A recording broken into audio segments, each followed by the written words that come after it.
रोजगार प्रत्येक चुनाव का एक स्थायी मुद्दा होता है। पहले लोकसभा चुनाव से लेकर अब तक शायद ही कोई ऐसा चुनाव ना हो जिसमें रोजगार मुद्दा ना बना हो। केवल भारत ही नहीं, अमेरिका जैसे विकसित देशों में भी रोजगार का मुद्दा चुनाव के समय में प्रमुखता से रहती है। यहाँ अहम सवाल यह उठता है कि क्या ये स्थायी मुद्दा कभी निर्णायक मुद्दा भी बन पाता है। आज इसी मुद्दे पर बात करते हैं देश के दो बड़े राष्ट्रीय दलों के चुनावी घोषणा पत्रों के माध्यम से और जानेंगे कि ये दल चुनावी दौर में युवा बेरोजगारों के बारे में क्या सोचती है। जोहार, मैं हूं गोविंद टोप्पो और आप देख रहे हैं लोकतंत्र 19। जैसे जैसे लोकसभा चुनाव नज़दीक आ रहा है, नेताओं से लेकर राजनीतिक पार्टियों में हलचल बढ़ गई है। इसमें कोई शक नहीं कि युवाओं के बीच चुनाव का असर दिखता है।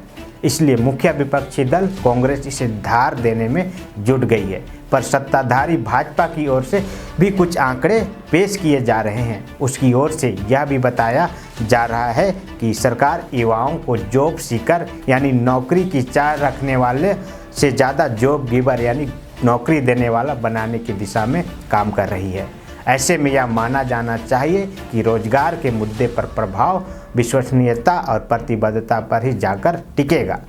इस स्थायी मुद्दे के स्थायी समाधान के लिए कोई नया रास्ता ही अब ढूंढना होगा। कांग्रेस करीब 21 करोड़ युवाओं को अपने पाले में लाने के लिए 5 गारंटी देने की घोषणा कर चुकी है। इसमें सरकार में खाली 30 लाख पदों को समय पर भरना, युवाओं को 1 साल तक 8500 रुपये मासिक मानदेय देने के साथ उन्हें कुशल बनाना शामिल है। साथ ही नौकरी के लिए होने वाली परीक्षा के पेपर लीक को रोकना, गिग वर्कर्स को सामाजिक सुरक्षा प्रदान करना एवं 5000 करोड़ के स्टार्टअप फंड का गठन भी उसकी गारंटी में शामिल है, ताकि सभी जिलों में युवाओं को स्टार्टअप फंड मिल सके। ध्यान रहे, बिहार में हुए विधानसभा चुनाव में राष्ट्रीय जनता दल के नेता और लालू प्रसाद के बेटे तेजस्वी यादव ने सत्ता में आते ही 10 लाख नौकरी देने का खूब जोर शोर से प्रचार किया था और इसमें वह सभी वर्गों के युवाओं का वोट पाने में भी सफल रहे थे। दक्षिण भारत के राज्य तेलंगाना, कर्नाटक के विधानसभा चुनाव में भी कांग्रेस ने रोजगार के मुद्दे को प्रमुखता से उछाला था। लेकिन कांग्रेस को अगर विश्वसनीय ढंग से युवाओं को अपने साथ करना हो तो फिर यह भी बताना होगा कि पिछली कांग्रेस सरकारों के समय और वर्तमान कांग्रेस शासित राज्यों में इस दिशा में कितना बेहतर काम हुआ है, वरना यह सिर्फ चुनावी स्टंट बनकर रह जाएगा। स्टैटिस्टिका कंज्यूमर की ओर से चुनावी मुद्दों की जानकारी के लिए शहरी क्षेत्र के 24,000 उपभोक्ताओं का एक ऑनलाइन सर्वे किया गया। इसमें 52% उपभोक्ताओं ने बेरोजगारी को अहम चुनावी मुद्दा बताया। सरकार चाहे कुछ भी कहे, लेकिन उसे भी इस बात का एहसास था कि रोजगार का मुद्दा चुभता है और इसलिए 1 वर्ष पहले ही प्रधानमंत्री नरेंद्र मोदी ने करीब 10 लाख सरकारी नौकरियों पर भर्ती की प्रक्रिया शुरू कर दी थी।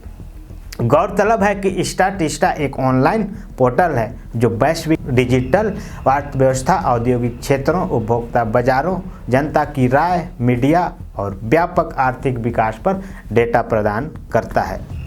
भाजपा के घोषणा पत्र में क्या होता है यह तो वक्त बताएगा, लेकिन वह यह बताना शुरू कर चुकी है कि कैसे भारत के युवाओं को सिर्फ देश में ही नहीं बल्कि पूरी दुनिया में रोजगार का मौका मिलने वाला है।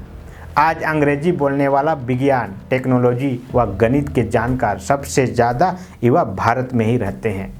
बार्कलेज की रिपोर्ट के मुताबिक वर्ष 2023 से 27 के बीच ऑटोमेशन से दुनिया भर में 8.5 करोड़ नौकरियां जाएंगी, तो वहीं artificial intelligence, machine learning, fitness व ई-कॉमर्स में 6.5 करोड़ नौकरियां निकलेंगी। इन नौकरियों के लिए भारत सबसे बड़ा मानव संसाधन आपूर्तिकर्ता होगा।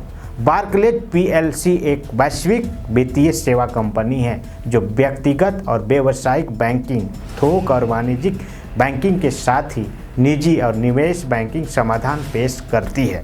एक और कांग्रेस का लुभावना बेरोजगारी मानदेय का वादा, तो दूसरी ओर भाजपा का स्वर्णिम सपना जहां विकास के लिए खुला आकाश हो।